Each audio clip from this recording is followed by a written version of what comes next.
But I must pick up on speaking English, because you told me something that where you work, maybe you should introduce yourself where you work, and I hold on that question. Yeah, so I work at the SKR, or in Swedish SKR.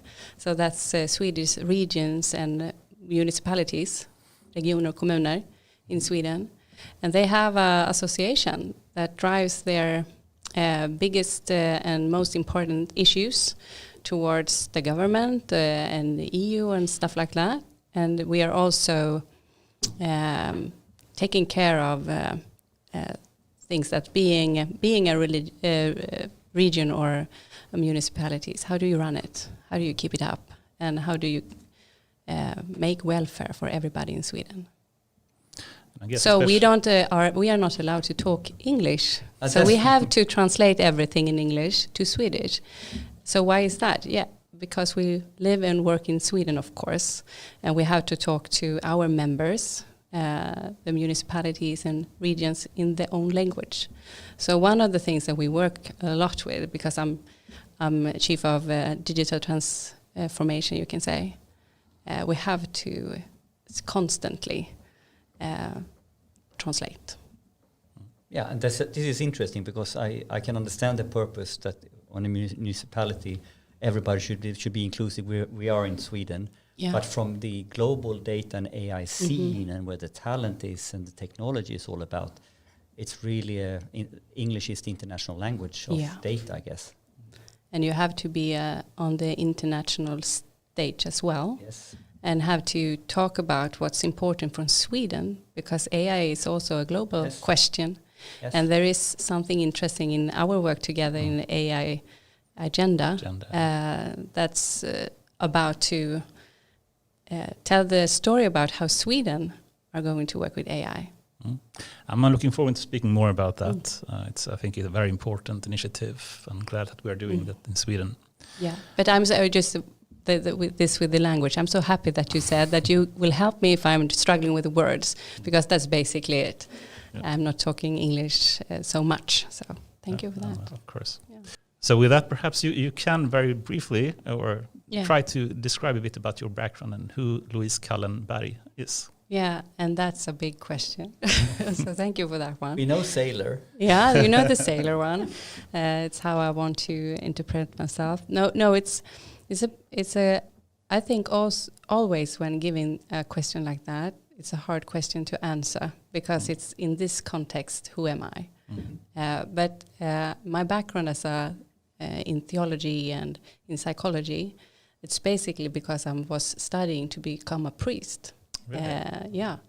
And why that? You can ask, because before that I was working at Primraf, a refinery in Sweden, and with making the operations work, basically. And that was my first meeting with business and how to make money and how to efficient workflow and stuff like that. And I was like, something is missing. And I realized that I wanted to work with what's matter to people.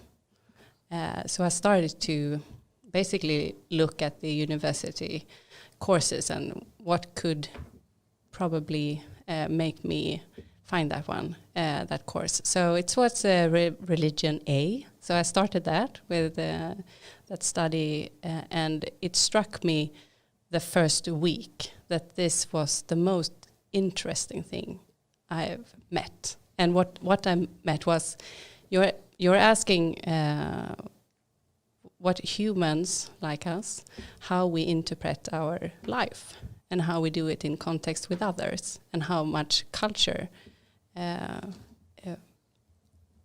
basically culture and the society around us are maybe forcing us to make some innovations or act in a way, but we think we are free. So what's the responsibility in that, and stuff, questions like that. So it made me very interested in how we work in the society, but also with a religious theme here, because I also was thinking about how can I work with people and and meet them in different stage in life. So priest seems like an option. So I started to studying ministry as well. And in Sweden you have that. You have to be a academic theology course, and you have to have the church stuff. But then I realized in church you can't innovate. It's really hard. It's sad, but it's a bit sad. But there are reasons for that as well. And I know myself as a change person. I have a big passion about change. Innovation and change is something dear. And I think that you always can ask yourself, how do you work with people and make a better place? You know. So I started to question my choice working in church, and where can I use this platform? So I find leadership. So leadership, yeah. That's my background, you can say. And how did you come to where you are today? So from studying theology and wanted to become a priest. I have a sister working as a priest, so I have also followed her work, and it's a fantastic work. Of course, you meet people in different stage of life, and you have on work time the opportunity to talk about philosophy and what really means to things. Actually, I was pregnant and could use some money. So there was a job, and I had like 1 year left, open for to become like a secretary general for a scout movement. So that's where I started to practice leadership in an NGO organization. And then I have worked with several of them. And so I have my background in the industry, that I really saw what automation and data and how to optimize and then the theological stuff with what's the purpose of everything and how do you work with the human mind and our relation to the other world, so the world around us. So really interesting coming, from a religious, track into leadership, and I know you have a number of awards, like you being nominated for like the Framtidens chef, the chef of the future, so to speak. That's true. And you had something called like the Chief Happiness Officer space. Yeah. What's that? That's my own blog that I'm where I have my thought about leadership and how you drive change. And my motivation for that is I think that if you have happy people working in your workspace, you can achieve everything, basically. That sounds like a great goal. Doesn't it? And but it's kind of hard because we humans are different, and you have to have some techniques to make it happen. And then I'm sharing just my ideas about that. And I did that because I have 2 blogs actually since like 17 years ago. I started my first one. 17 years. Yeah, it's a long time. Did blogs exist? No, sorry. You called it something else? I did. It was email. Yeah, no.